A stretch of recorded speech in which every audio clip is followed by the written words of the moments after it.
the average AAA development cost is now like $300 million. That is ridiculous. It's that ridiculous. means you need to sell...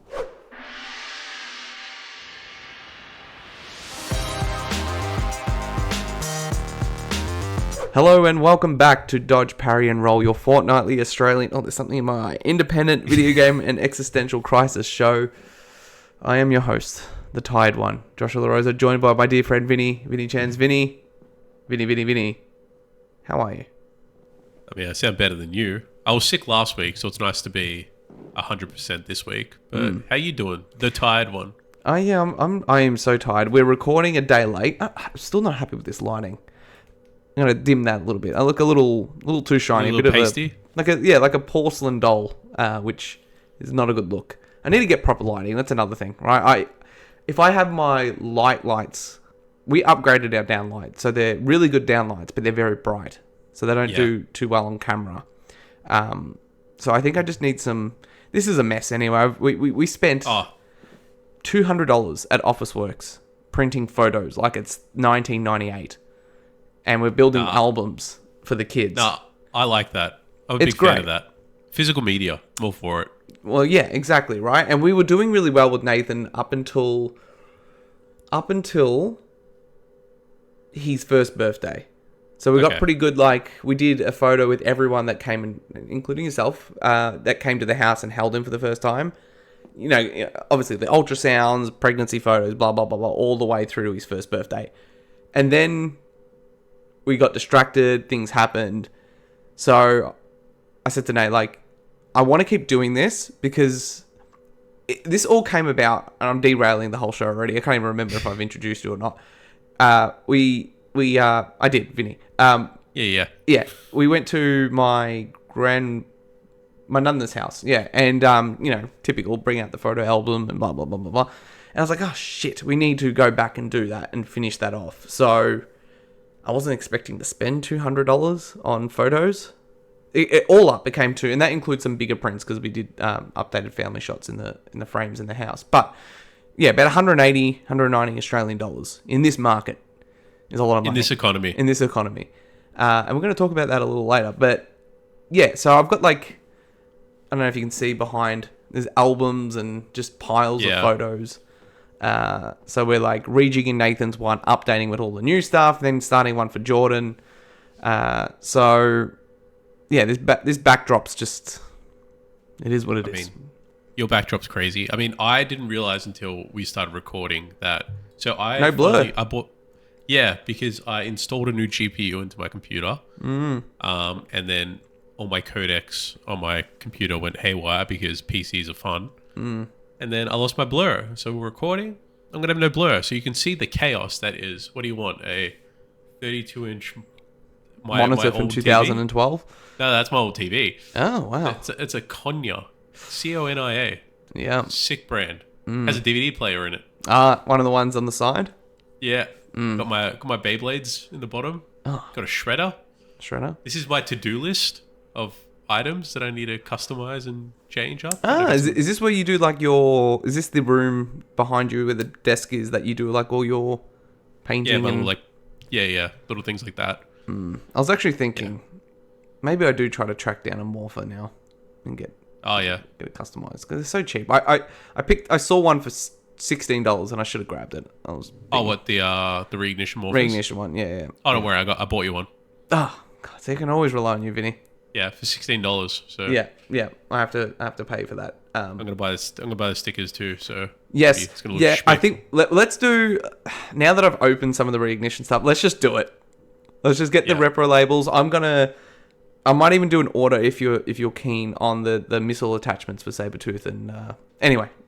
Yeah, yep, cool. So I'm doing a conversation within a podcast. Yeah, we're talking about Power Rangers. For anyone who doesn't know, we are big Power Rangers fans. Yes, we are. But yeah, this is a video game, an existential crisis show. Sometimes we talk about video games. Sometimes we talk about Power Rangers. Sometimes we talk about how life, tired we are, the universe, and those around us. Yes, you look very Josh's lawn and my lawn. You're looking very tanned for a Tuesday evening. Maybe it's just the lighting. I think it's the lighting because I think in my actual recording I look quite sunburned. Let me change this. So maybe I'm it not is sunburn. It is like just a darker tone, a tinge. Yeah. You know. No, you're not going back up. But we are recording this a day late. It's been chaotic in the Lorisa household. Let me tell you. We're going away for our annual family Easter trip tomorrow. So we go for about 4 or 5 days. And, man, let me just put this out here. And I've said this before, but I was told the opposite, which really annoys me. It is much harder with 2 kids than it is with 1. Anyone that tells you that isn't the case is lying to you. No. It gets easier as they get older because they entertain each other. Okay, maybe I missed that part of the conversation. Yeah, no. For the first 2 years, you're absolutely cooked. Yeah. Oh, yeah. It is like good luck with those timestamps because I've already jumped 3 topics in the last 2 minutes. But it is like I'm working in this room. I'm trying to get everything done before I finish up, and I can hear the chaos that's going in the other room. And not that he's doing a great job, but it's literally we have this like. I call it the 1-2 punch. It's actually a 1-2-3 punch where it's like Jordan goes to sleep, Jerry barks, wakes up Jordan, now he goes to Jordan, then Nathan cries because now he's going to Jordan. And it's like, you just can't win in this economy. Sounds like Jerry's a problem. Jerry is a problem, but he's so cute at the same time. Jerry the sausage dog. But Vinny, how have you been? How's life, the universe? What's been going on in your life? In my world? Oh, well, I said I was sick last week, and that kind of threw me for a little bit. I don't know what I caught. Something's going around. It's always the change of the seasons, the hot to cold. Like, you know how it is.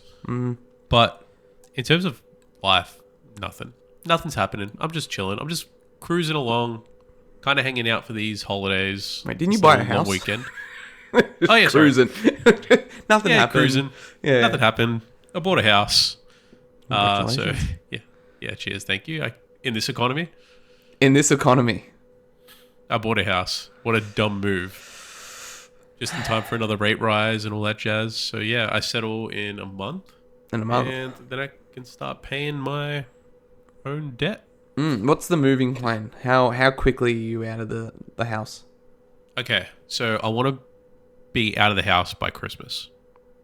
This year? This year. Okay. Is this because you're going to do some renovation work before moving in? That is correct. Okay. With what little money I have left, I'm going to try and do some renovations. And then also it's currently tenanted, so I have to give a notice to vacate, which here in Australia is 90 days. Yep. So at the time of settlement, I'll give a 90-day notice to vacate.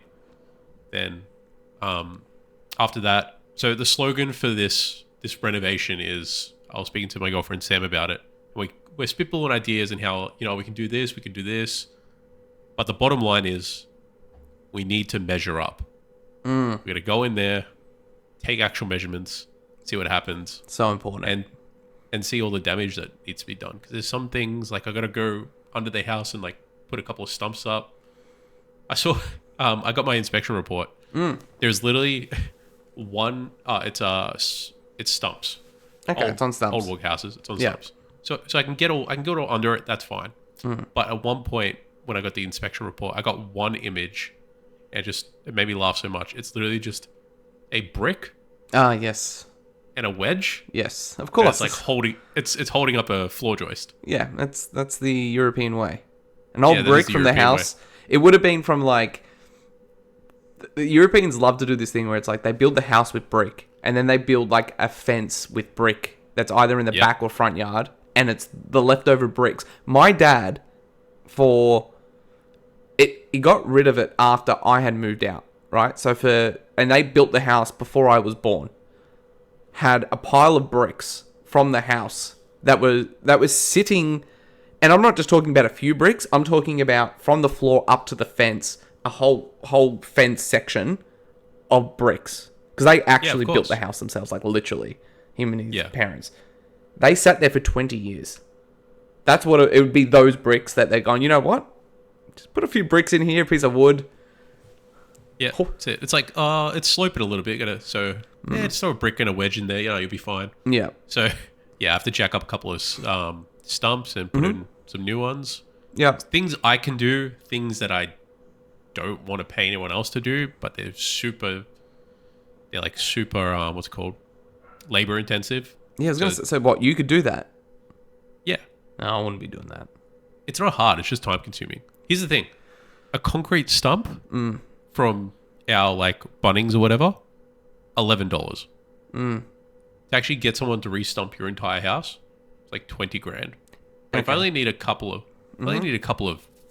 couple of stumps, Okay. I'm paying someone X amount of money to do that. No, I'll just go in there, do all the hard work myself. Yeah, no, that's fair.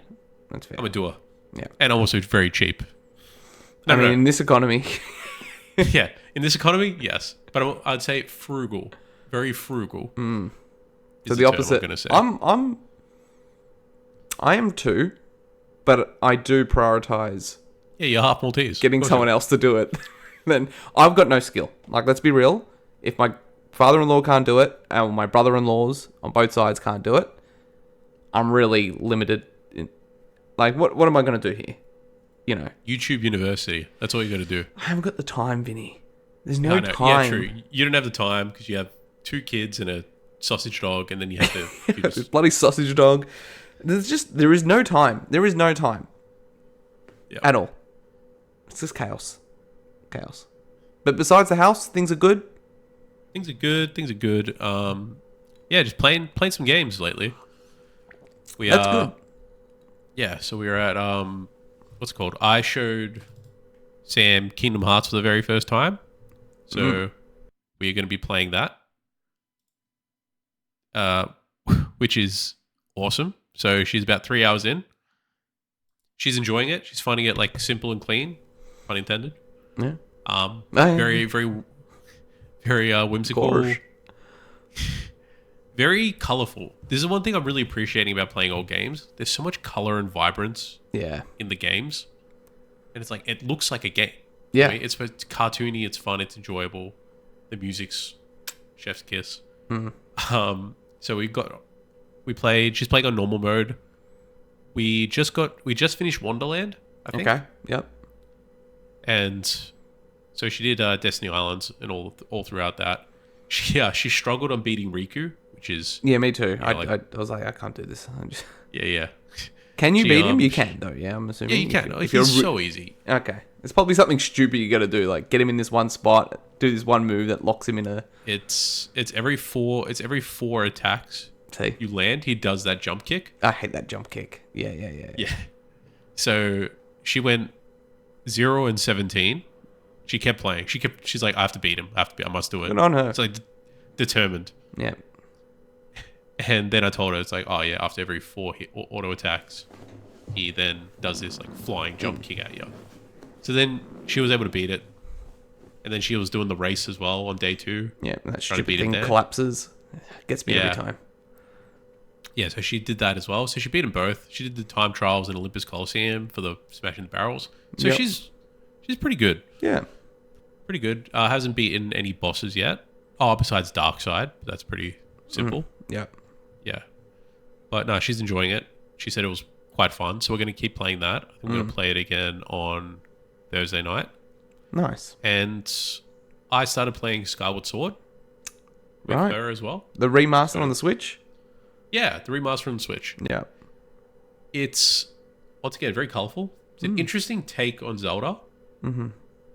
Yeah, but playing it on the Switch is probably the weirdest part because obviously it being a Wii game, there were so many motion controls that would needed to be used.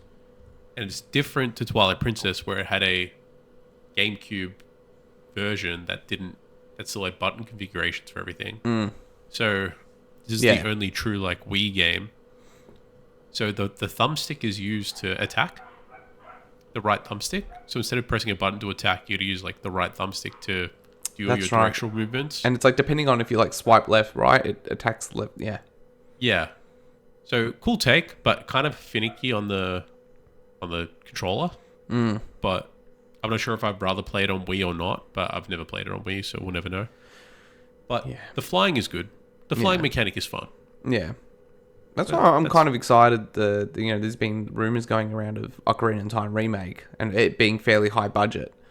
That excites me because I've never played Ocarina, and it's like I feel like that is the type of Zelda game that I would really like. As much as I did like Tears of the Kingdom and Breath of the Wild, a more linear approach. Yeah, I love it. Give me some linear story for Legend of Zelda. You only just played that recently too, so it'd be funny if that does release this year.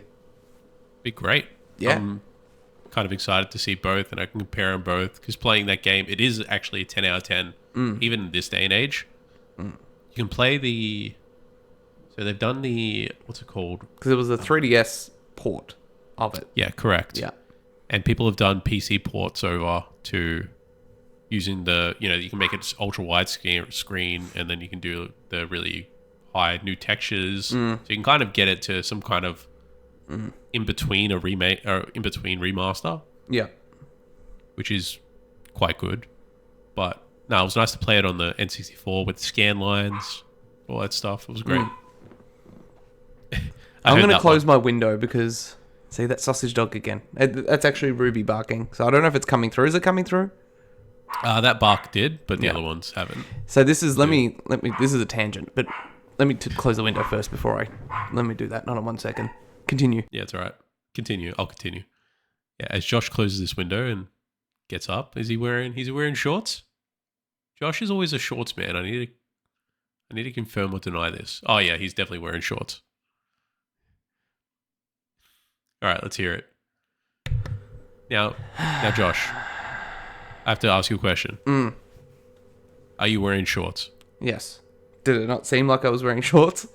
I was just had to ask. It is a very oversized tee, and I've got vomit on it from Jordan. So Ruby does this thing where she'll bark on purpose because she's usually inside the house. She knows what she's doing. I could see her near the laundry door barking. But yes, Zelda. Yeah, I'm excited. I'm excited to play that. Speaking of Nintendo, though, this Mario movie. Any appetite there? Is there any appetite to go watch it? Oh, I'm gonna go see it. I'm gonna go see it on Saturday. Oh, okay, you've already got. Okay. Yeah. With Sam? No, with some of my mates. I see how it is. All right. Moving on. Hey, that Mortal Kombat movie, I'm there with you. All right, done. We're there. What have I been playing? Was there anything else? Anything else you've been playing that you wanted to... Nah, just going through Dragon Quest, polishing that off, going through Pokemon Silver. The usual. League of Legends, Hades, you know that jazz. That is the jazz. What I have been playing is Crimson Desert, the talk of the town. It is Crimson the talk of the town. Taking over the Twitter sphere. It's all over it's all up and down that, I don't know, anyway. I'm so tired. I went to quote, oh my God, what was I about to quote? Seinfeld. We're gonna be all up in, Seinfeld. Yeah. I know. Oh my God, I am really losing it. What is the line? It's Frank Costanza on the phone to Jerry's dad. We're gonna be all up and down that Del Boca Vista. Yeah, the Del Boca Vista episode. But when he calls him, this is Frank Costanza. Oh, we're gonna be all over that shuffleboard court. Yeah, that's right. You thought you could keep us out of Del Boca Vista? We're coming in, lock, shot, and barrel. We're gonna be in the pool. We're gonna be in the oh my gosh, we're gonna be in the pool. We're gonna be in the something house. Yeah, we're gonna be all over that shuffleboard court. Anyway, go watch Seinfeld. It's been too long. It has been too long. I used to do an annual marathon, but in this economy, there's no time. No. But Crimson Desert, developed by Pearl Abyss, the team behind Black Desert Online, they're an MMO Korean team. They released this third-person action open-world adventure game that takes Breath of the Wild, Red Dead Redemption 2, The Witcher, and Korea into a blender and mixes them all together. So it kind of looks like a Witcher. It moves like a Red Dead Redemption. which they are slowly patching it to make it move a bit quicker, because it's surreal. It's like, oh my god, look how quick the combat is, but then he moves around like he's John Marston. He's like, oh well, guess I'm gonna climb up that hill, and it's gonna take you forever. And then it's got like Legend of Zelda kind of, I guess, exploration, and it's got like the magnet type move that Link does in that game to kind of move things around. But anyway, okay. It's taking the world by storm. It's kind of the talk of the town, in the sense that the game's been heavily patched since launch. And I'm about 12 hours into the game, and I'm torn. It's a game I'm enjoying playing, a game I know I won't finish, a game that the story makes little to no sense, or if it does, I don't really care. There's even an option to, like, not skip dialogue, but to, like, fast forward dialogue, which I was like, oh man, like, people got like TikTok brains, but then I find myself doing that because I'm like, I don't even think the characters know what they're talking about. So the story's not very good. The combat is interesting. It's taking me a while to adjust to it. And I think I've definitely got From Software kind of style of combat in my mind. And it's affected because that style of game is in every game now. Even if the game's not a Souls-like, there's always the perfect parry. There's always the stamina. Like, it's starting to bleed into everything, right? Whether that's God of War or the Star Wars Jedi game, it's there, right? And most third-person action, like sword and shield games, seem to kind of take a lot of that FromSoft approach and kind of dial it up or down depending on if it's a Souls game, or dial it right down if it's like a God of War or a Jedi Survivor. This game doesn't play like that. So the mob enemies are actually pretty easy so far to kill pretty mindlessly. The fun comes from what you do with the controls. So it's one of those things where currently, only 10 hours into the game, in a game that's apparently 100 hours plus, the fodder enemies, you probably could get away by just doing like R1, like the basic light attack, over and over again. It's different in the sense where you hold the button as opposed to like, you know, R1, R1, R1. It's just hold it and he'll do the chain. But the fun comes from the skill tree and how you combine different things, right? So there's like random moves, like he will like clothesline an enemy and then grab the enemy and body slam it and then pick up the enemy and do like a backbreaker or whatever the move is in wrestling. These are all unlocks, right? And it's like combining these different skills and creating your own fun. So I think where the game has landed in most people's mind is it's giving them this experience kind of like what they might have felt with like a Skyrim, where it is truly the story doesn't, it's there. Like, I think Skyrim has a better story so far, more coherent anyway. The story's there, the characters are there, you know, the main character's like, it's like a Timu Clive from Final Fantasy 16. But it's mostly the adventure that you create on your own and the stories that you make on your own. So, like, you could go off from the start of the game into any direction and kind of, like, create your own stories, stumble across puzzles and side quests and things like that. The map's apparently huge. It's, like, 2-3 times bigger than Red Dead Redemption by threefold. Like, it's huge. Oh, jeez. See, what point does it get overwhelming? And that is my biggest thing with this game. This game does and doesn't respect your time. And in this economy, and if you're a person in your 30s with a full-time job, even if you do or don't have kids, this game is very much a commitment. So if you're like 15 years old and you got this game, 100 hours, you could live in this world and like play it forever. As someone who doesn't really have a lot of time, it is something where I've come to peace that like I'm likely not even going to make it halfway through this game, because there are other games coming out that are very much my style, and I know my style is linear, not even linear. Open world's fine, but like this open. But the biggest culprit isn't the size of the map, right? Because if I could finish this game and not see 50% of it, that's actually kind of cool, right? Because if you want to do another playthrough, you can be like, you can change it up. You can play a completely different style. Go the other direction type thing. That is fine. Yep. My biggest complaint about this game, there was two things that people talk about. Well, one main thing, and that's the controls, which they are slowly patching. Like Cliff moves really slow. Cliff. Yeah, his name's Cliff.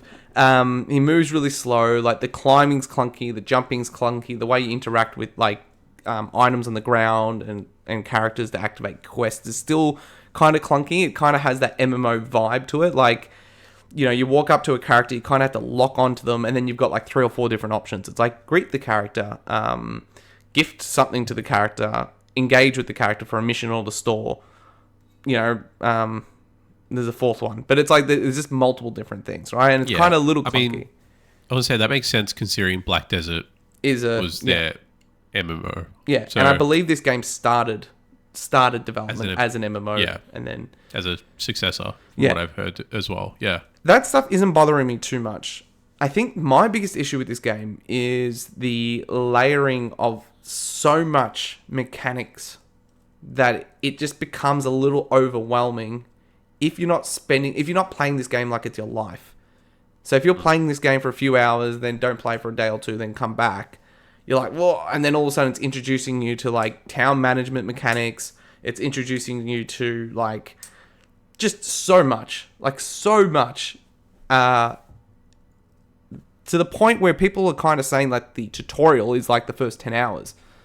So you've almost finished. Yeah, so I've almost finished the tutorials. I think I'm just starting to go past it, right? And we've also said there's all these games in the past where it's like, oh, it gets great after 10 hours. That's arguably okay, depending on if you have a tolerance for that. But I think if I had to put any big critiques on the game now, it's 3 things. The story, the level, like the missions themselves, like can be very basic. Like some of them are like, hey, grab this broom, climb up in this house and clean the chimney.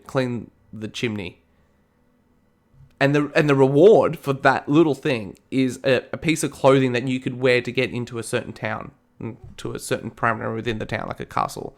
So it's important. But a lot of the early missions are clean the chimney. I've lost my goats. My sheep has run away. Can you go pick up my sheep? It's definitely sounding like an MMO. It's got that. Then there's fishing. Then there's town management. Then there's like sending your town characters out to do missions. Then there's all these different types of missions, like fishing missions, building missions. And again, I'm only in the first 10 hours. It's going to continue to expand. But I also can see why people would love this game if you do have the time and the tolerance for it, and you can spend 100 hours and unlock some of the wacky stuff people are starting to see. And the developers have done a really good job patching the game quickly. I heard that too. Yeah, there was even a glitch where you could use this stabbing move to kind of launch you up. And in the patch, instead of just patching that out as a glitch, they actually changed the animation to make it part of an actual thing you can do. Okay. So they're being really cool about that stuff. So yeah, I'm enjoying my time with it, but I think like come the 17th when Pragmata comes out, I'm going to be like, whether I'm finished the game 20 hours in, 50 hours in, whatever, I think I'm going to be like, this is enough. Like, and I'm fine with that. So yeah, that's what I've been playing. Yeah. Giving your full insights and stuff. It does sound overwhelming what you said. I had a couple of friends at work saying, "Oh, you're gonna play it," and then I said yes initially, and then at the very end, I saw that when they were talking about all the reviews got released, and they were saying, "Hey, we've done our 100-hour review and we still haven't finished this game." I was like, "Oh my god, what time? How much time will I have to do anything and everything in this game?" And it's the same thing as you. Like, I'm going to put it down. Like, I'm contemplating putting down Dragon Quest and I'm 20-something hours in.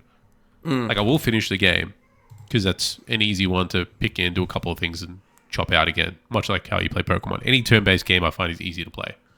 Exactly. Or, like, it's easy because it respects your time. You can go in, do a little bit, and then leave. But, yeah, when the next big thing comes out, I want to jump on that. But I'm also in two minds where I have a backlog of games that I do want to play through.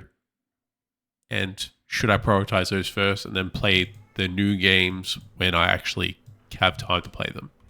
Yeah, So that's I'm the in two biggest thing. minds. Yeah, I'm in two minds about where to get. You mentioned Pragmata. Do I want to get it on release?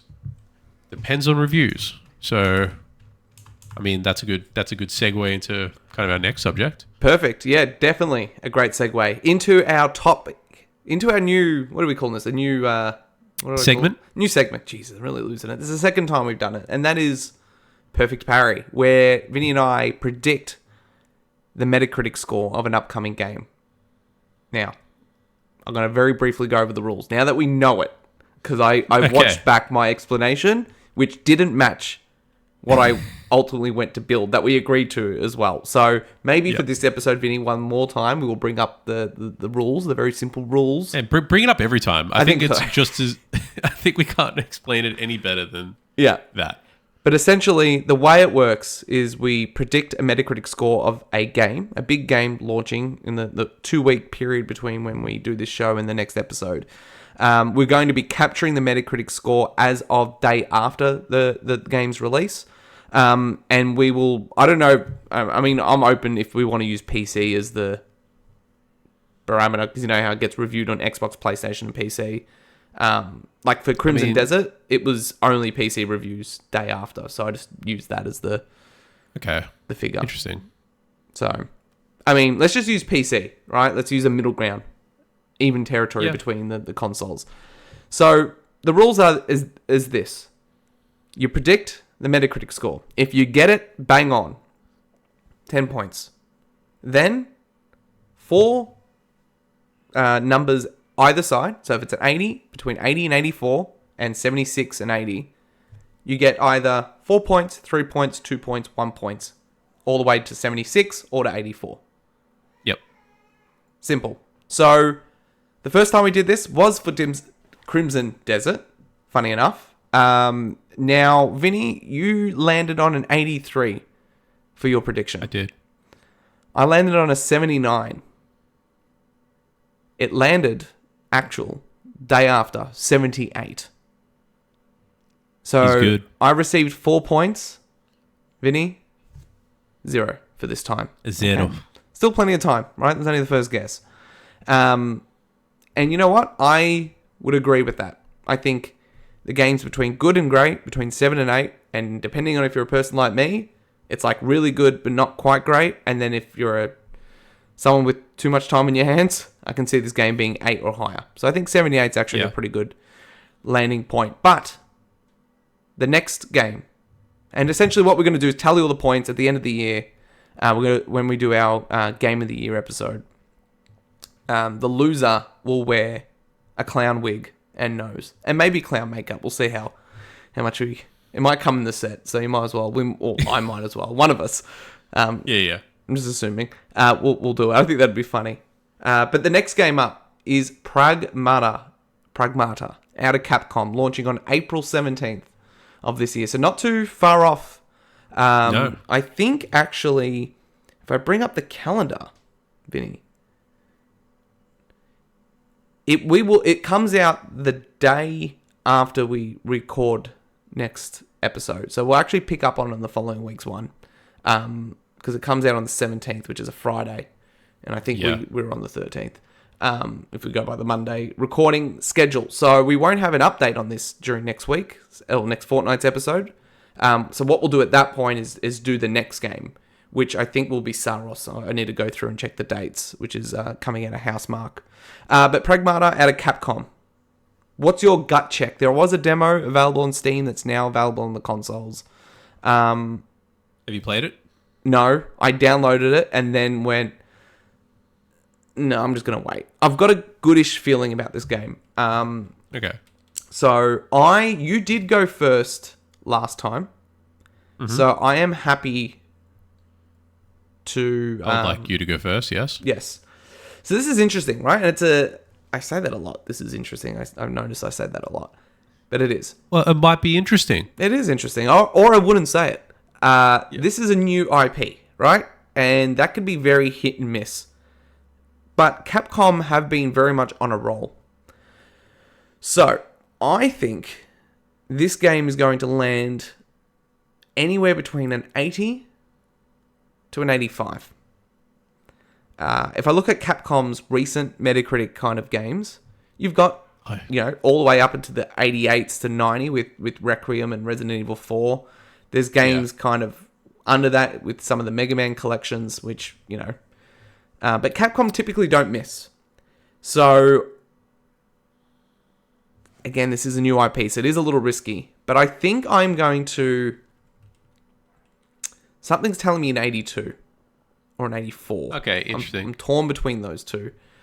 I think I will go... I'm going to go 84. I'm going to go on the higher end. Okay. Yeah. Okay, that's your guess? What about yours? That was going to be my guess. So interesting. So you've got a great opportunity here. Yeah. To either undercut me. Yeah. Or at least receive some points if I am correct. That's true. That's very true. Do I go... Am I a little ambitious on a new IP? I mean, all the praise from the demo, from what I was seeing on the Steam forum, says that it's, high praise, as you said. Game's fun. It's very engaging. Good combat. But does it get an 85? That's where it gets tricky. It's like, what if it comes out and it's like, it's only 12 hours, or like something weird that just affects it? What if the mechanic of the puzzles in the combat get boring after? I don't know. Yeah, no. You know what? I am going to go an 85. 85. Yep. I'm going to go an 85. I think that is okay. That is an okay. That's great. Like, I think that's a very good score. Yeah. As in for my guess. Okay. My guess being okay. No. 85 is excellent. Yeah. Great game. Fantastic. What is it? 8 on IGN? 8 Excellent. is great. 9 is amazing. 10 is amazing. Yep. No. Do you reckon we'll see a 10 this year? Yep, I think so. Okay. I don't know what game necessarily will. The whole 10 thing is it used to be like difficult to get. IGN have given out more and more 10s as time's gone on. I agree, games have gotten better, on a per game basis. But I think there'll be something that comes out. It'll probably be like a random indie game that we don't even know about, to be honest. That's actually something I want to talk about. Where it's you think.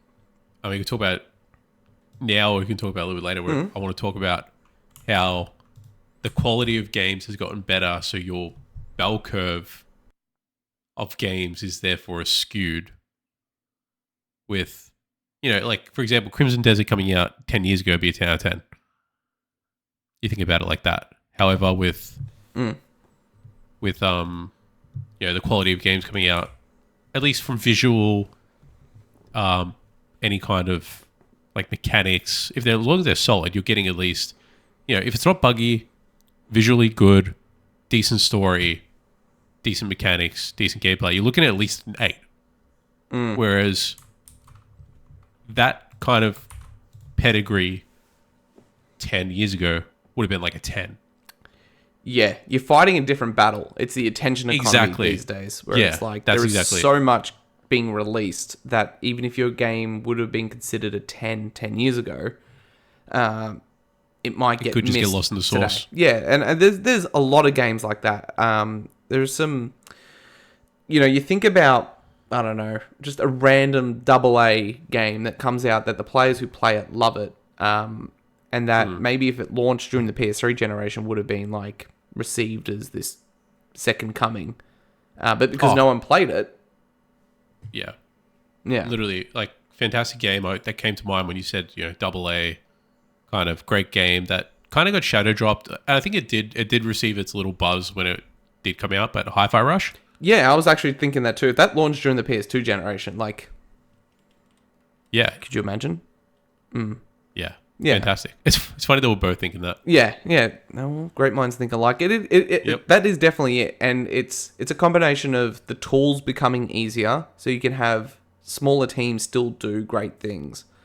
Plus, I think that, like, mechanics are pretty set in stone, right? Like, a third-person Pretty shooter made by a team of 100 versus a team of 200 or a team of 50 is still going to have similar kind of feelings to it, right? In the sense of, even you think of button layouts. Like, you go back and play a PS2 game, it's like, wait, jumps on the square button? Like, what are we doing here? Funny enough, Crimson Desert jumps on the square button. But most games have that down pat, where it's like, okay, like you think about shooters, right? First-person shooters, and it's like, you go back and play Resistance, and it's like, what do you mean I'm shooting with R1? Like, it's always like L2 and R2, like the triggers to do it. It was Call of Duty that made that mainstream, right? So it's... And even early days of gaming, FPSs, was like a button. You had to change it. Halo Initial was, I think it was barely triggers on the first one, but you could change it. It wasn't the default layout for first Combat Evolved. And then later it became bumper jumper as being like jump and trigger and shooting. Yeah. Or even shooting down sights. That wasn't a thing for the longest time. And it's funny when you go back and play a game. I think Resistance 1, can't remember Resistance 2 added it, but Resistance 1 definitely, like, it's like, oh my God, like you feel like you're missing something when you can't like just hone in that, that shot. Focus. Yeah. I wanted to bring something else up as a random tangent as well. I don't know if you saw this. It was on Twitter. It was the Jak and Daxter. It was a clip from the first Jak and Daxter that was apparently a test created by Sanzaru Games, who, funny enough, created the Sly 4 game, Thieves in Time. So they actually have experience where, I believe when they pitched Sly 4, they did the collection for PS3, the Sly collection, and then in secret made this pitch for Sly 4 without Sony's permission, and then got that green lit, and then that became Sly 4. So I think they were trying to do something similar with Jak. Man, that would have been great.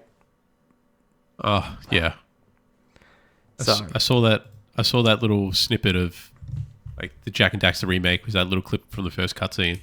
And you can see the vision. I mean, what they did in that little stint, shot for shot remake, looks so nice. I mean, the character models, everyone spoke about, like, Jak didn't look just that little bit quite right in terms of his cartooniness. Yeah. I thought Daxter looked pretty good. Yeah. It was clearly early, like it wasn't lit right, like it was still not finalized, but correct. You could see like the vision of it, Yeah.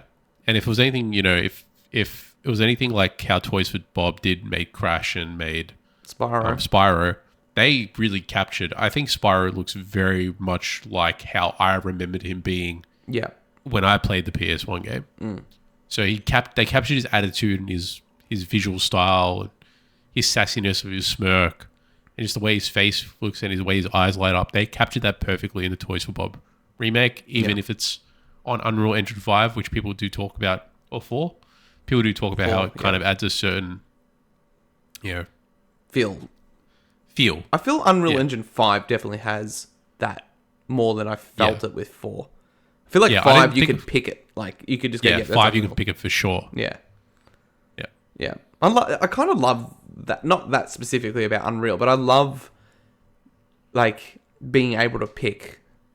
Like, it's like when you see it's like when they showed Intergalactic for the first time. I was like, that's a Naughty Dog game. You could just tell by the way it was shot, the angles, the camera movements. Same thing with, like, a Capcom game, funny enough, like with RE Engine. It's like, yep, that's RE Engine face and hair. Like, you can call it. Doesn't happen so much anymore because everything's kind of like, we'll just put it on Unreal. Or Unity. I think Unity is the other big one. Yeah, definitely. All right, Vinny, let's move across to our central topic for discussion. And it's funny that I'm just going to write this down. Funny that we have been speaking about this economy as an ongoing joke throughout the episode. Because what we're going to talk about is the idea is gaming becoming too expensive in modern society? Is the middle to low class of us being priced out of gaming, right?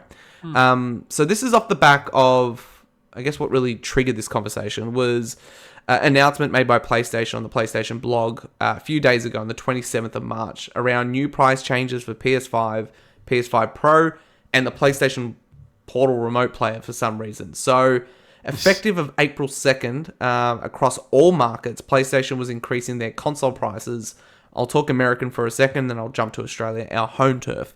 Of the base PS5 to $649, the PS5 digital edition to $599, which for context is a $200 price increase since its launch. It was $399 at launch, and then I believe the PS5 with disc was $449 or $499. I need to fact check that. It probably is $449 because that would also be a $200 price increase, but I might be wrong. But definitely the digital edition PS5 was $399. The PS5 Pro is now increasing to $899 US. Again, this is all regions. The only console, or the only specific console that didn't get impacted by this, because it did go up in Japan, but was the Japan-only version of the PS5 that's being sold as well, which is the region-locked Japanese-only console to help boost Sony's sales of PS5 in their home turf of Japan. So, jumping to Australia. PlayStation Australia has confirmed that the new prices for PS5, PS5 Pro, and Portal will increase, ranging from $60 to all the way up to $200. The PS5 is now at $1,000 Australian, which is the infamous PS3 launch price here in Australia, if you're old enough to remember.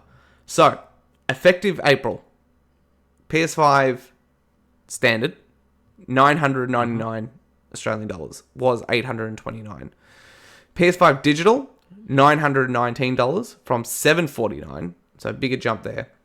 PS5 Pro, this one's ridiculous, $1,399 from $1,199. And PlayStation Portal jumped to $389 from $329.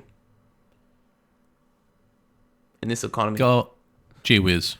Gee whiz. Now, to tie this right around, if you cast your minds back 11 months, Microsoft announced the increase to Xbox Series X and X consoles here in Australia as well.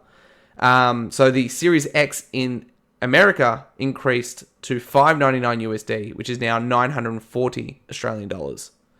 And then there's the Galaxy Black Series X jumped to $1,000. So yes, the Xbox Series X in Australia is now $849, up from $799. So essentially, it's slightly more expensive than the PS5 now is at nine. No, hold on. So the Xbox Series X is $849, where the PS5 is $999. Yeah. Interesting. And this is, I guess, different on the, like, that's kind of the base pricing, because if you go onto EB Games website, so let's use them as an example, the PS5 base is $829, which is slightly cheaper than an Xbox Series X. But essentially, they're all kind of now price matching in terms of Xbox jumped, Sony held back up until now, and now have drastically increased their console prices across the board. Now, I'll quickly read the quote, and then we'll jump into some discussion points, Vinny, if you had any thoughts. But with continued pressure in the global economic landscape, we made the decision to increase the prices of PS5, PS5 Pro, and the PlayStation Portal Remote Player globally. We know that this price change impacts our community, and after careful evaluation, we found this was necessary. This was a necessary step to ensure we can continue to deliver innovative, high-quality gaming experiences to players worldwide. End quote. Vinny, gut check. How do you feel knowing that your PS5 is now worth more money than it was when you purchased it in 2020? Oh, first of all, what an ROI. What an absolute return on investment. Yeah. It is the first time in console history where it actually paid to be an early adopter. Yeah. Yeah. It is like going back to, from the PS3 era coming out at 1,000, and then the end of its life, we could get it for about $259. Yeah. With a couple of games. I mean, granted, it was, the models on the way down. This is a base model PS5. Yeah. It's had a couple of revisions to try and keep the price down. So it's not even the same quality as the original smaller PS5 heatsink, that came out. Smaller parts, everything. Yeah. And it's gone up $250 since buying it, since I purchased it. Yeah. Yeah. Insane. I just can't. We really are living in some crazy times. This is the darkest timeline. Yeah. for those old enough, to Vinny's point, and he mentioned this, consoles typically go down as the generation goes on. Yeah. You usually get a slim version 2 to 3 years in. It's much smaller, usually a different design, and would cost significantly lower. You remember with PS3 historically, which launched here in Australia at $1,000, but I believe launched at $5.99 USD, because that was that famous moment. Dropped down to $2.99 with PS3 Slim. And then we obviously saw that translated here in Australia. So we are living in wild times, the weirdest timeline possible, where you go out of a global pandemic into sporadic wars, into RAM shortages driving up the cost of RAM, into AI. shortages in SSDs, into, with everything going on now with AI and obviously the impact of that with RAM, cost of shipping, everything is just completely shifted and changed. Oh, yeah, you got tariffs. Forgot about the tariffs. Tariffs, yeah. So Sony increased prices around about the time that the tariffs happened. This is a further increase, and I think a lot of people speculated, which I agree with, that these prices specifically, or this increase specifically, is related to the market conditions and probably the RAM shortages and things like that, and not so much the tariffs, because that seems to be accounted for. And we are living in a world, in this economy, where everything is costing more money, and it does suck. So I guess where I want to start here, maybe before we go into this any further, is talk about what this means for next gen. So we know Xbox Helix planned for 2027, PS6. We speculated, I think, last time what we thought the prices would be. How do you feel now that we've got this massive price increase? And do you think the PS6 and the Helix console... Well, let's take PS6 for an example, because Helix is a little different because it's hard to... It is truly a different approach to console with the PC console hybrid. So it's hard to kind of compare the prices of current gen versus new gen because it is very different. All things considered, with hearing that the PS6 is like very much, the next PlayStation. So very similar to like a PS4 to PS5. So if we talk USD, right? $399 all the way to now $599 for the digital PS5.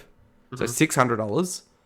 We could probably use that as a base, because I doubt the next PlayStation console is coming with a disc drive, right? It would be probably sold digitally with the option to buy. So you've got a $600 digital PS5 now, and a USD, and a $900 or $899 PS5 Pro. How do you feel? There's been speculation that Sony's been trying to achieve a lower price point with PS6. Some people were speculating $699, $649. Does that work now that if you've got a Pro that's now not $899, can you sell a PS6 for $699? Does that kind of make that not possible now? What's your gut telling you? I do think that they are doing something in the background to try and make the console cheaper than the PS5 Pro.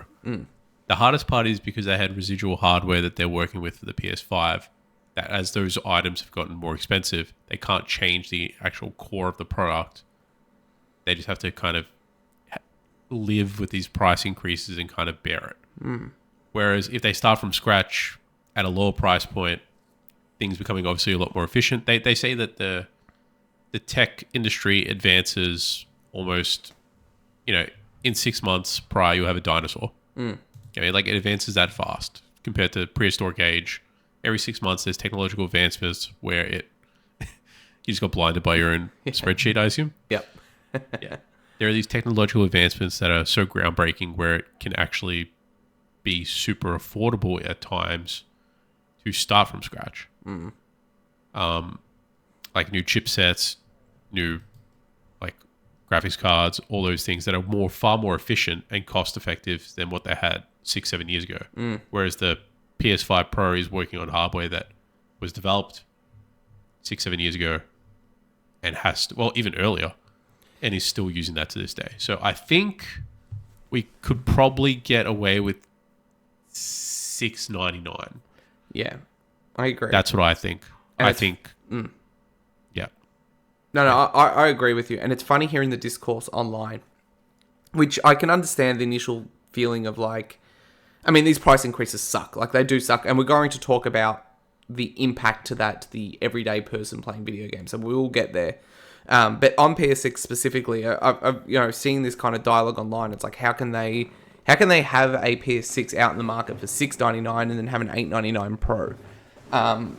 And my hope and my tinfoil theory here is maybe we are entering into an unprecedented approach to console, in the sense that even though PS6 is going to be the next PlayStation, I think for the first time, Sony's going to speak about the PS5 into the PS6 generation more than Sony had with, say, the PS5 and the PS4. So the games obviously kept coming to PS4, but Sony rarely recognized the PS4. They were always selling the PS5. And kind of on the small text, it's also coming to PS4 because they want people to upgrade. I think consoles and tech has gotten so expensive that Sony probably now recognize that we are now living in this cross-generation world where games will continue to come to previous hardware. You've got Switch 2 out there, which is obviously weaker than PS5. So you will be able to continue to have your games on PS5 and PS6, right? So if Sony recognize that the PS5 is going to be continue to be supported, I think, again, this goes to the tinfoil hat theory here. Could Sony, these price increases are obviously driven by the economic market, right? Rightfully or wrongfully. Whether Sony's still trying to make a profit on top of those increases or not, but it's the reality. Do we see Sony in an attempt to help subsidize PS6 over the next year and a half, bump up the PS5 to allow them, because you think about it, there are 100 million units sold. We're walking into a year where Call of Duty is exclusive to this generation. Grand Theft Auto, these big games are going to drive console sales, right? Yeah.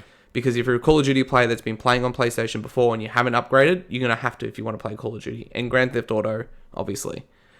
So if Sony's like, well, we're still thinking we're going to sell another 10 to 20 million units, right? To kind of get to where PS4 is at 120 million. Could we start using the PS4 5 sales now to help subsidize the PS6? So at the point that PS6 launches, it might be $699, and then we can maybe pull back the PS5 to, I don't know, $599 or something, to make it make sense on the books. And when you walk into a store, obviously you're going to assume the PS5 is cheaper than the PS6. Where it gets iffy is with the PS5 Pro. Now, this is my theory here. PS5 Pro is... The Pro does not even have the disk drive. No. I remember that. No. That's like $200 more. Or $100 in US. Australia. Yeah. The PS5 Pro, or the Pro console, is always a low-margin system, right? It's not a console being sold for the masses. It's a console for people who own a PS5 or who are super tech heavy who want to upgrade early. People like, I didn't buy a Pro, but someone like me that might already own a PS5 from launch and go, you know what, I'm ready to upgrade. I didn't because I'm like, PS6 is so close. And, people love their PS5 Pro with PSSR, 2.0 and things like that. But anyway, so it gets weird when you've got this $899 PS5 Pro. I think Sony's approach to that is just they'll stop making the Pro console, right? Yeah. Like it's a not a low margin, it's a low volume console sold at a profit for the hardest of hardcore. Those same people they expect to then buy a PS6. So it wouldn't make sense for them to continue to sell the PS5 Pro. If you remember, PS4 Pro disappeared pretty quickly too. And you can still... it did, actually. And you can find PS4s long after that, right? So perhaps what Sony do is go, we will stop production on the PS5 Pro. The ones that sell will sell at this number, and we make the money either way. And then really it becomes a PS6 and PS5 race, where PS6 is priced at $699, and the PS5 digital is $599, so it is already $100 cheaper. Maybe they pull that back to $549. So you've got a $150 price difference. But in the meantime, Sony is subsidizing on the next 20 million units of consoles sold to help them kind of, help them subsidize in any way possible to keep the PS6 price low. Because at the end of the day, Sony needs to to be successful, Sony needs the PS6 to sell like the PS5 and the PS4 did. They want 100 million units. Sony isn't expecting to sell 100 million PS5 Pros at that price. They'd be happy with 10, 15, 20 million of those. So I would be very hesitant. I'd be very disappointed, and I think would be an absolute wrong move, and I think could spell a decline for PlayStation if PS6 launches anywhere higher than $699. I think is going to be the sweet spot, but any more than $749, right? You can't be selling crazy, which is crazy, like right? $749 US, which is Still over $1,000 for us. Yeah. When I think about it, it's going to be more than the PS3 launch, and $749 is what our base PS5 was at launch in Australian dollars. Yeah. So I think they need to hit $699. I think that needs, I mean, nearly at worst, right? Yeah, and it won't come with a disc drive. No way. No way it's coming with a disc drive. No. My hope is, with backwards compatibility, is that the current disc drive is compatible with the PS6. I hope so too. It really like just comes down to the console design, though. Like the shape. Yeah. Because PS5's got this weird... A lot of people say it's like a vaginal... kind of design. But yeah, that's my tinfoil hat theory, is to say that maybe they use PS5 for the next 2 years, or next year and a half, as subsidizing PS6's launch, and then they'll pull back the PS5 to make PS6 more appealing, because Sony needs PS6 to sell 100 million units. They can't be selling Xbox numbers if they want to succeed in the way that they have.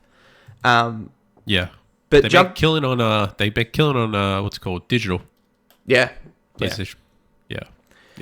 But jumping back to kind of where we started this discussion on video games and gaming in general becoming really price prohibitively expensive. Whether that's the consoles, whether that's PC parts and pre-built PCs. I'm not much of a PC gamer, so you could probably talk to that. But yeah, where would you like to take this? There's so many different avenues we can go down. I think for the common man or common human being, gaming is 100% expensive. Like, gaming is becoming almost too expensive to buy into. So when you think of the generic avenues to walk through, you have your flagship gaming, you have your Sony, Xbox, Nintendo, and you have PC on the side. So those things are all getting priced up and almost pricing people out.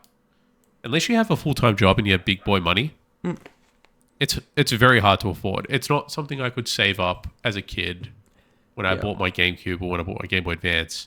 I mean, I saved up for those because they were about $200, $300. And it was a year of birthday money, a year of Christmas money, and some allowance. I ain't doing that. No. Like, a kid's waiting 3 and 4 years for that if they want to do it themselves. It's ridiculously hard. It's going to be harder for a kid to break into the console gaming space that isn't on an iPad. Yep. And long lives the iPad. I think there are avenues where gaming can be accessible. So, speak of pre-built PCs, the way technology is, there's a lot of e-waste going on with the whole... This is a bit of a side note, but with the whole Windows 10 being obsolete, if you're really good, but this is the thing that comes from being knowledgeable and probably being a bit older in the space, having the Windows 10 being obsolete, there's a lot of e-waste, a lot of pre-built PCs that just went to like refurb places. So you could pick up a second-hand PC, you could pick up a second-hand GPU, and for about 400 Australian dollars, 450, you could buy yourself a decent 1080p gaming rig. So my PC now that you built, how much? Do you remember how much? It was like I think it was $1,200, right? Yeah. How much would that cost today to build? Or the equivalent now? Close to... what was that? It was 10 years ago? No. It was... actually, it was 2020. So not 2020. Oh, yeah, true. So maybe about $1,500, $1,600 bucks. Yeah. Yeah. So, But you're definitely right though. Like the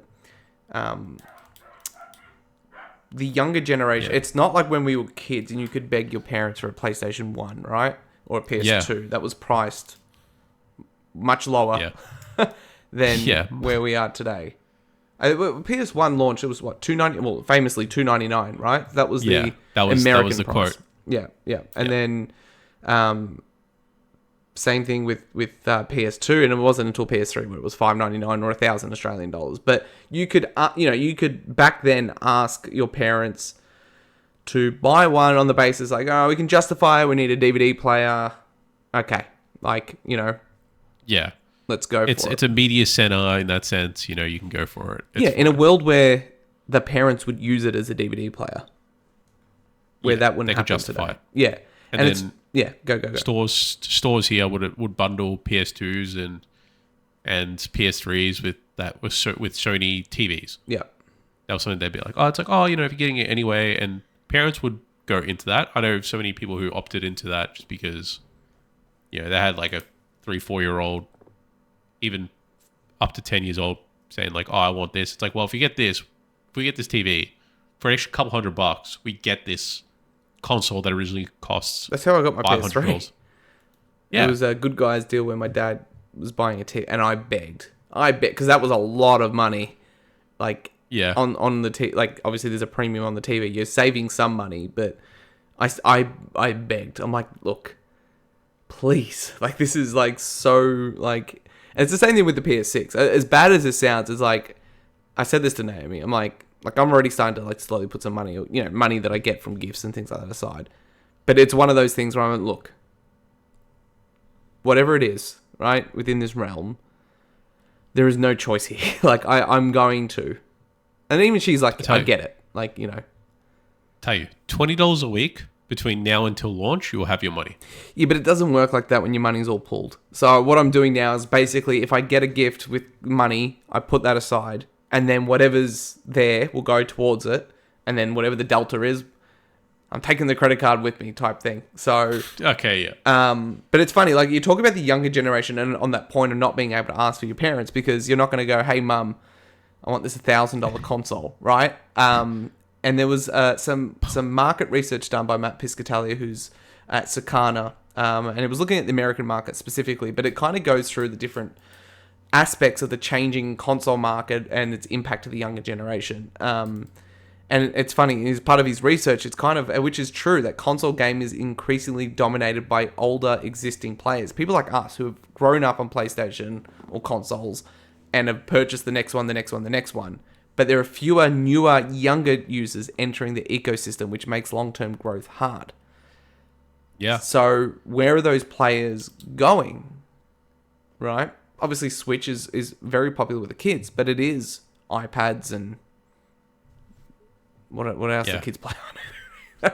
iPads, maybe. It pretty much goes iPads straight to computers. That's what I've noticed. It goes iPads to school laptops straight to computers. Yeah. So that's your gateway. Like my brother's a PC gamer.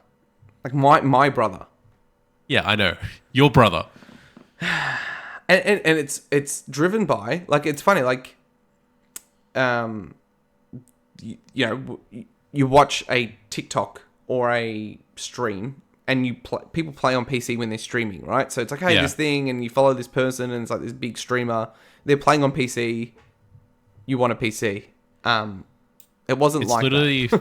It's literally free marketing. It's something where it's a thing you don't need to advertise. Like, no PC is advertised. No. So it's almost like Ferrari and like Rolex and all those things. It's like you're going to get a mobile phone, right? And you're going to have a PC, whether it's powerful enough to play GTA at 4K 60. Yeah.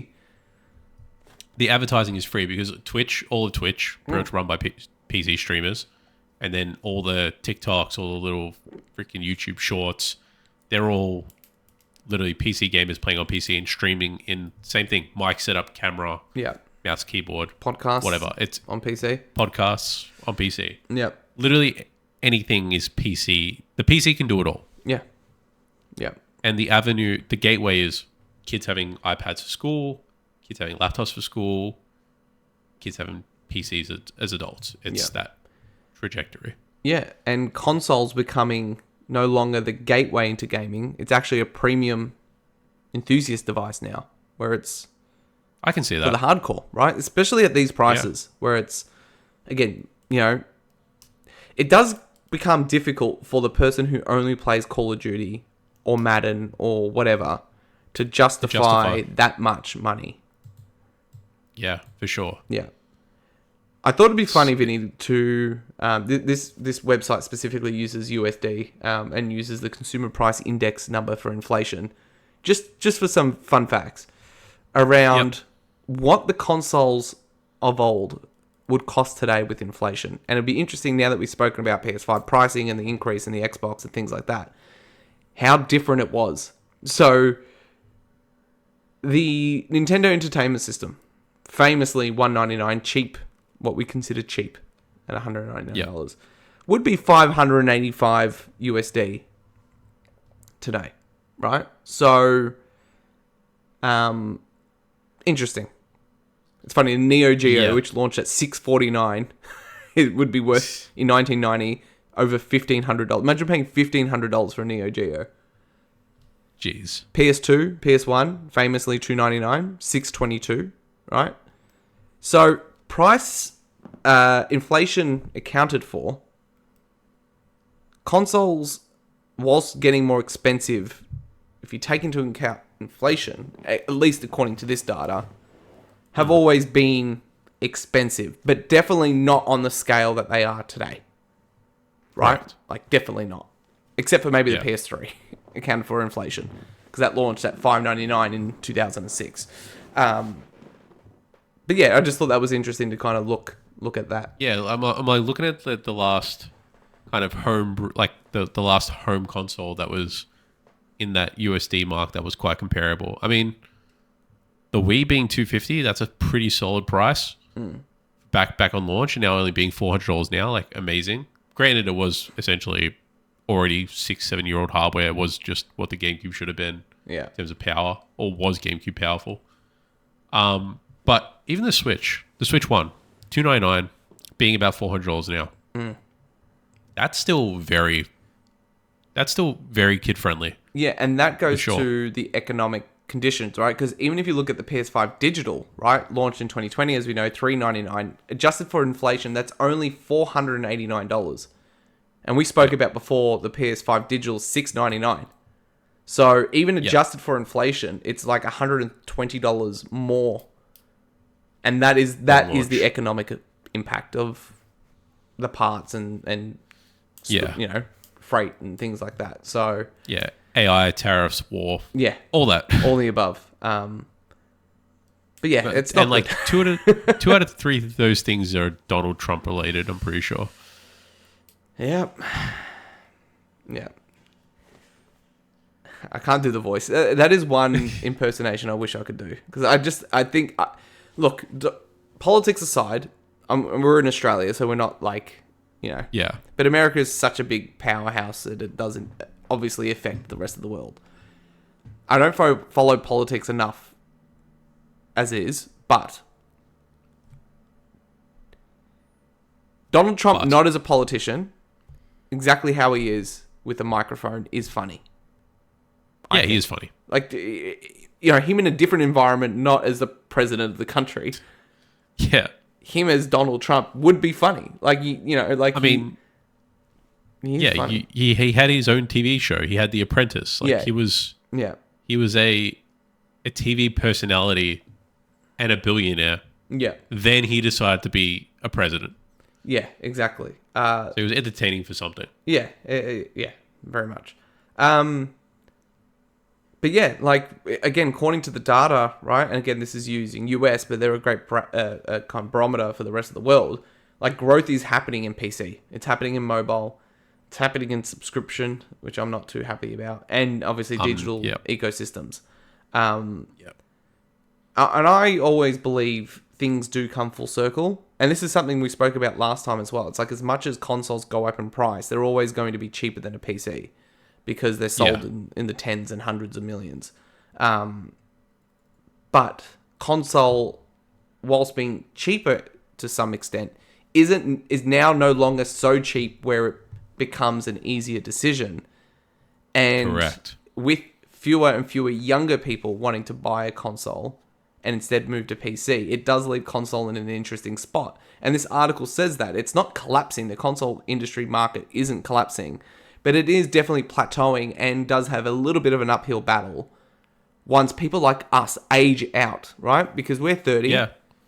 right? We've got a PS6 in us. We've got a PS7 in us.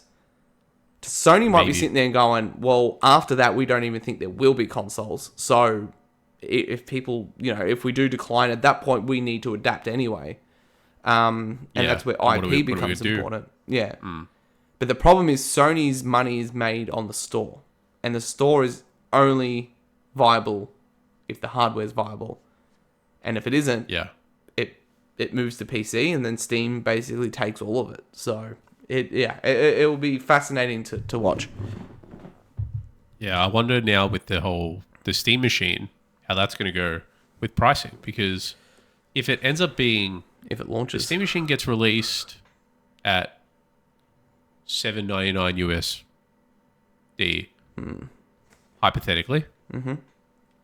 That's now cheaper than a PS5 Pro. That's in that pocket to say, hey, I could have this thing that is also a PC that also does everything a PS5 Pro does besides exclusives and is now $100 cheaper.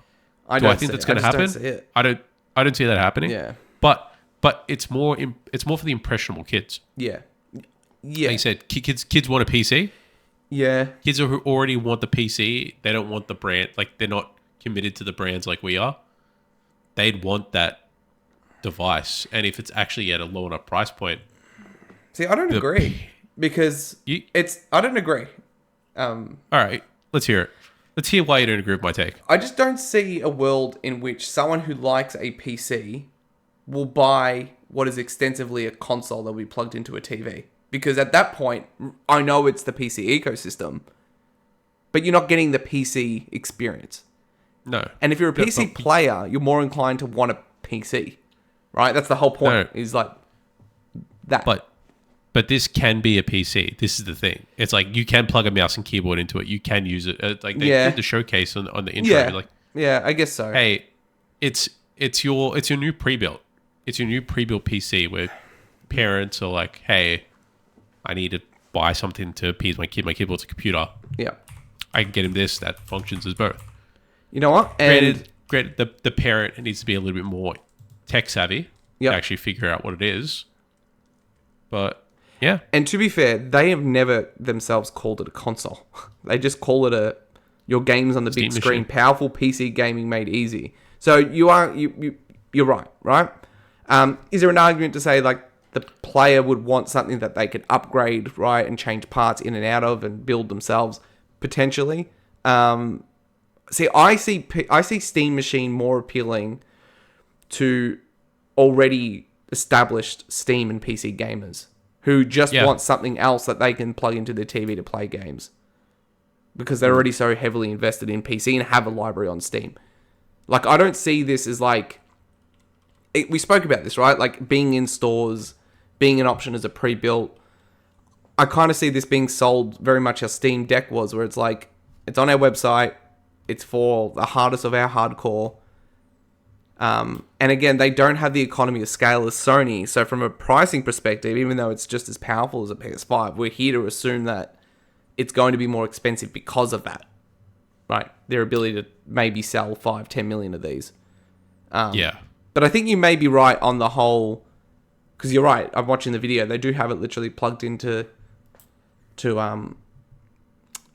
computer monitor. PC, and running it like a normal computer. Yeah, I'm interested. I mean, not in today's society, in this economy, but if this was single Josh, and I'm like, I could just have a clean PC set up right now, and just buy this Steam machine and just have it as a little thing on the side of the desk, and then if it had a really good interface, which SteamOS does, you might get someone like me trying a few things on Steam. But again, not in this economy. Not in 2026. I'm locked in. Like, where the PlayStation goes down in 5, 10, 20, 30 years, hopefully it's then, I'm going down with the ship. It's like Xbox players. Those really hardcore, like, Xbox people. It's like, I don't blame you. I would be in the same position. It's like, I've been here since the original. I've got thousands of dollars worth of digital games and physical games.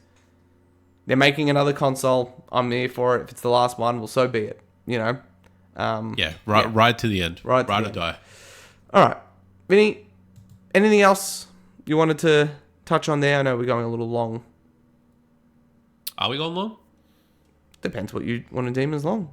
We're an hour and 20 minutes no. in the show. If you're enjoying yourselves, please subscribe. Let us know in the comments. How much are you willing to pay for a PS6 or an Xbox Helix?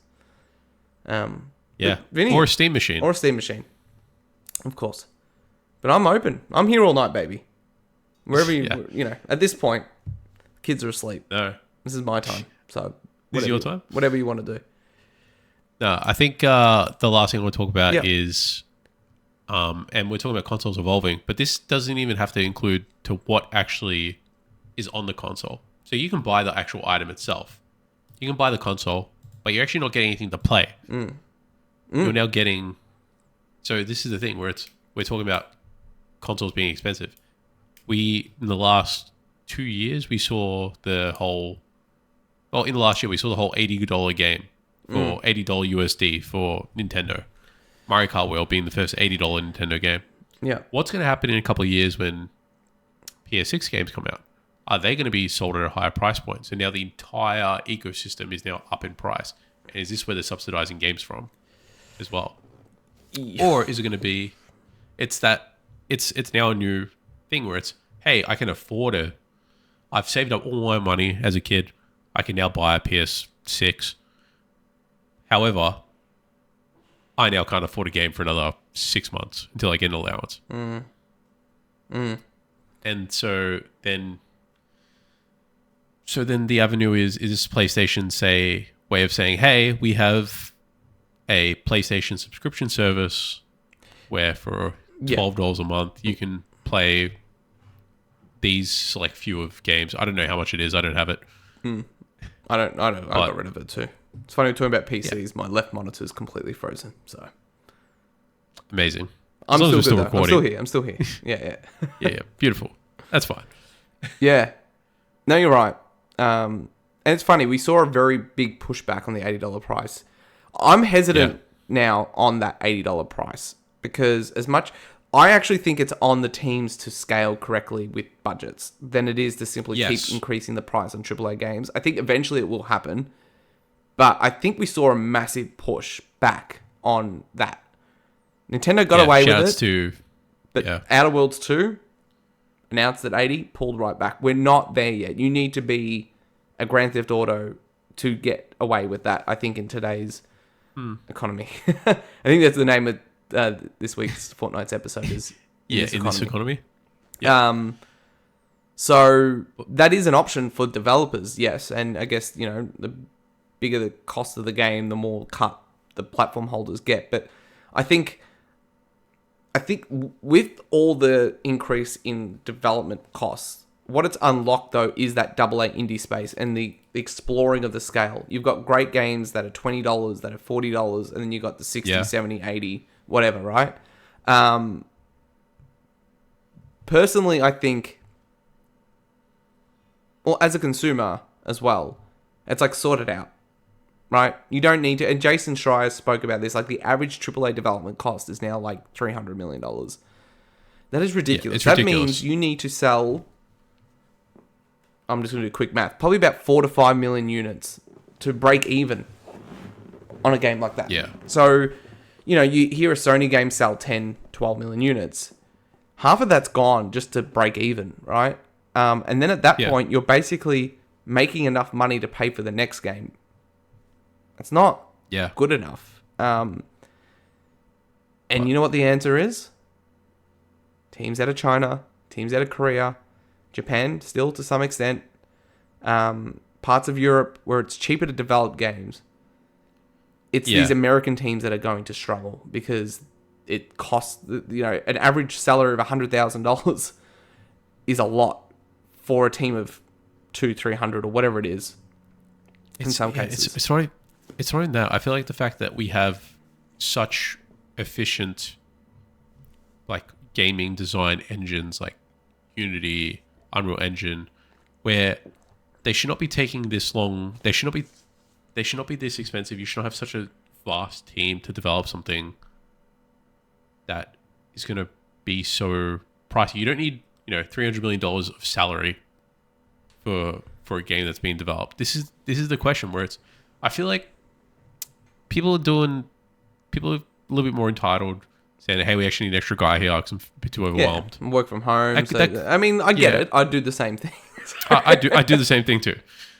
And, I'm lazy from time to time like anyone else. Yeah.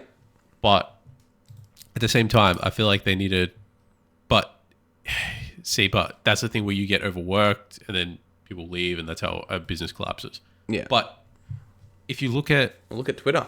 Elon Musk cut hundreds of people and there was no impact. Like, it just shows that there is probably too much people. I mean, this is where AI can, as bad as it sounds, can help support some of this stuff too, from not a development perspective, from like a bug testing like side of things. Yes, it will impact jobs, but coding, troubleshooting in that sense. Yeah. I honestly think this is more of a Western problem than it is Eastern, right? Like, it is these big studios, Insomniac, Naughty Dog, like, these are the teams that are struggling, where you've got teams out of Korea making some fantastic games that their budget is like 50, 60 to 100 million, which is a lot more reasonable, right? In today's economy. Yeah. Where you'd only need to sell 1 mil to break, which is a lot, to break even, but it allows you to be more risky, right? Not everything needs to be a Naughty Dog game. And I think that is the problem that Sony specifically have found themselves in, because they pioneered that. It's like, that's what we do. Yeah. So now we can't really go back, because that is what is differentiating us, but is also costing us the most money. You mean the game that has big, strong male protagonists with lesser protagonist sidekick? That's how it was. Now it's like strong, independent woman, right? Intergalactic, which I'm fine with, by the way. Intergalactic, female lead. Horizon, female lead. Last of Us, you can kind of argue is a female lead. Saros, male. So there is that. Spider-Man, male. But it's... Yeah, like how it was. I was thinking, it was Last sad Us, dad. God of War. Sad dad into strong woman. Yeah. The Pragmatas, they got a little bit of that going on. Yeah. All right. To wrap this up, Vinny, here's a funny little rumor that just came across my my Twitter sphere. I hope this is not real. Nice to know you're paying attention to the podcast that you're hosting. I am. Of course I am. It's just, I'm receiving information from all angles. And then I think this is a little funny thing to wrap us up on. Rumor. Credible sources close to Square Enix. God, I hope this is not true. Credible sources close to Square Enix have revealed that that the reason for the silence over Kingdom Hearts 4 is due to developers having to redo most of the game's design entirely. The world will now be based on Disney's live-action remake series at the company's request. I hate Disney interfering with Kingdom Hearts. That was the issue with 3, right? It's like, let us fight these characters. Yeah, that was gonna say the big, and this is one gripe. So Kingdom Hearts 3 could have been good. Yeah. Could have been good. But the biggest gripe I had, that everyone had, was in Kingdom Hearts 1 and 2 and, Chain Memories and all the spin-off games, is you play the world like you're playing the movie to some extent. The same big events happen. The same big events happen. Yeah. And much like those movies, there is a villain who you have to overcome. Yeah. However, in Kingdom Hearts 3, Square Enix was influenced by Disney to say, hey, we don't want you fighting Disney characters because Disney characters are, sacred to Disney. So make up a generic boss and figure it out. But it's like, that was such it ruined the formula. Like, how good would it have been in the Toy Story world to fight Zurg? Yeah, not some random alien spaceship, right?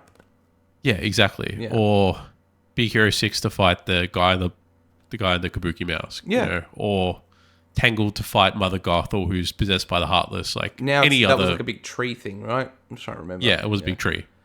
There's so many instances where it could have been great. Yeah. So yeah, thought I'd throw that out there as a little derailment as we wrap up the episode. So, That burns me. yeah. And again, receiving information. I'm listening, but I'm also receiving. You know what I'm saying? Yeah. I'm listening and receiving. But this has been this fortnight's episode of Dodge, Parry and Roll. We're Australian. We're independent. We talk video games and sometimes life and the universe and the economy, apparently. If you've enjoyed this week's fortnight's episode, please consider liking the video and subscribing here on YouTube as well. Vinny, are we able to talk audio yet? Or is that still... We have audio. Yep, so you can find us on podcast feeds now? Yeah. So as of from the last episode to now, we are on podcast feeds. So from this going forward, we're now on podcast feeds. Yeah. So we're getting better slightly, whilst also getting worse in some areas. Yeah. But yeah, if you've enjoyed the episode, please share it with your friends. There's not enough Australian video game podcasts out there. I can think of one really good one, and you know who you are. But Vinny, thank you so much for joining me. Have a fantastic Easter. You too. I'm sure we will talk. And any closing thoughts, questions, comments, concerns? No. Good episode. Good discussion topics. No. Yeah. No, I agree. Some great stuff in there. Yeah. Now I'm just going to start saving for the PS6. So, anyway, Vinny. Yeah, exactly. Send us off. May the power protect you. Goodbye.